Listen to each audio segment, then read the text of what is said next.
I see that in so many ways. You've gotten your head around this thing. You're focused on your kids. And so, if your daughter were to ask you at some point, Mom, this thing, forget Dad, but this thing that Brittany did, where like she knew, right, that we were family. Yeah. You'd say to her, oh, you know, people make mistakes, or what would you... And that's pretty much what I would say. You know, and that's what you feel in your heart? Life is full of nothing but experiences, you know, and you never know why something happens, but I believe that everything happens for a reason. Do you want your daughter to interact with their child? I mean, they can. They're siblings. That's great. Yeah, but that's not, you're not but embracing that part. To question her parenting skills or anything like that? Or even to not say, okay, so, you know, would you ever, in the future, since she's taking care of your kids, would you ever say... Kevin's taking care of our kids. Ah, well, okay, so there's a bit of a fault line there. You aren't Kevin, friends. No, I mean, we're cool. With Brittany. No, we're cool. We don't have any problems, no animosity, anything like that. We're fine. But at the same time, it hurts you that he had a child with her. It did hurt, but actually I kind of knew it was going to happen. Tell me. And I mean, everybody honestly should have known. I mean, she talked about it the whole, you know, 10 months or 8 months before she got pregnant, that that's what she wanted to do. She wanted to have a baby. She talked about it. She kept saying it over and over again. And you knew it. You could hear it. I guess I was the only one that picked up on it. I was like, oh, she's getting pregnant. Yeah. You know? Yeah. Yeah.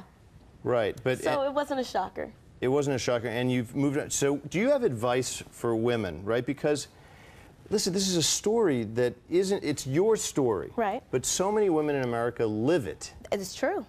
And they're not sure how to respond. What would you say to a dear friend? Yeah, tell me. Okay. I feel like if you're in a relationship and it ends, if there are children involved, you guys have to be friends. You have to be. Otherwise, the cycle's going to keep happening.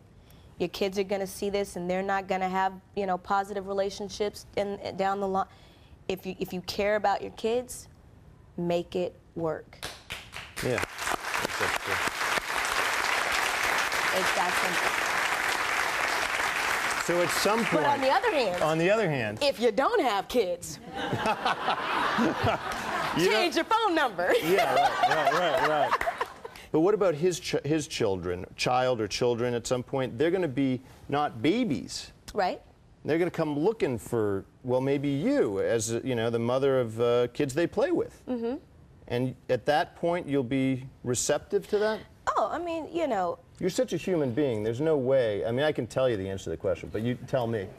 Yeah, this is some psychiatrist. He asks and answers the questions himself. No, you know what? Yeah. It's not the kid's fault. It's not the baby's fault that happened. Whose fault? It's nobody's fault. It was what was supposed to happen. It's that simple. And for women who, you know, for women who are struggling with whether to give a man a second chance, when he says, I made a mistake. I feel like it depends on the situation, but I'm not here to judge anybody. I'm not perfect. You know, I leave the judging to one person, and I don't do it. I'm just here to get past it and go on with my life. My life hasn't stopped because Kevin left. You know what I mean? As a matter of fact, you dating? I'm not dating yet, only because I'm just not ready for all that. You know. As a matter of fact, what are you going to tell me? I have kids, so it's. Yeah. I don't want to bring anybody new around my babies just yet. Right now, obviously, God thought I needed some me time, and that's what I'm having. That's really nice. Yeah. We'll be right back. Thank you so much. Really amazing.